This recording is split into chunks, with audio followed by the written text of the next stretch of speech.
Hello, virtual listeners. My name is Will, and today I'll be talking about my summer project, which is the design of a graphical user interface for the analysis of phase contrast images.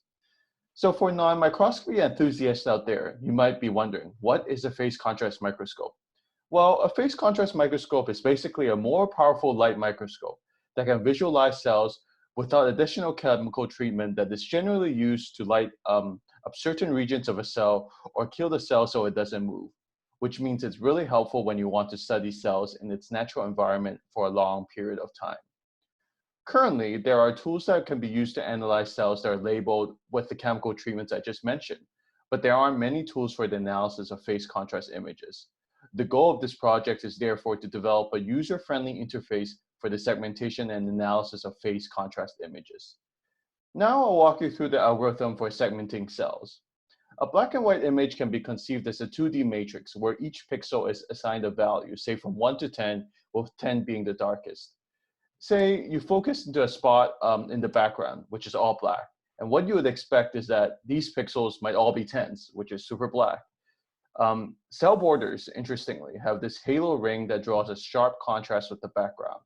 What the range filter algorithm does is exploit the sudden change in pixel intensity from being the suddenly black number 10 background to a number 0 or 1 halo ring that surrounds the cell border.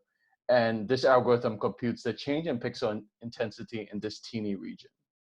The next step is to apply a threshold, which basically says that I'm only interested in the regions where I see a huge difference in pixel intensity and ignore everything else.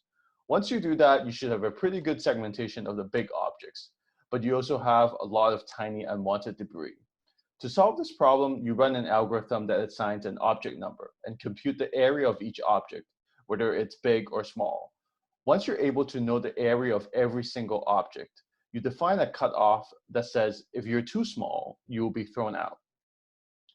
Now, in a normal short presentation, I'll be bringing my computer along, but you just have to believe me when I say that all of this can be packaged into a neatly written MATLAB application, where you can click a button, select your image, define the input parameters, and it will pop up a segmented image, an Excel sheet that tells you the number of objects, how much cells are expanding and spreading on your sample, etc., etc.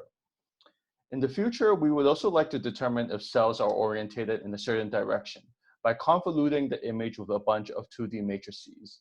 You can think of this as overlaying a bunch of different masks on the image. And if the image fits a certain patterned mask, we can say that the cells are orientated in a particular direction. Thank you for listening to my presentation, and I hope to hear your questions on Zoom.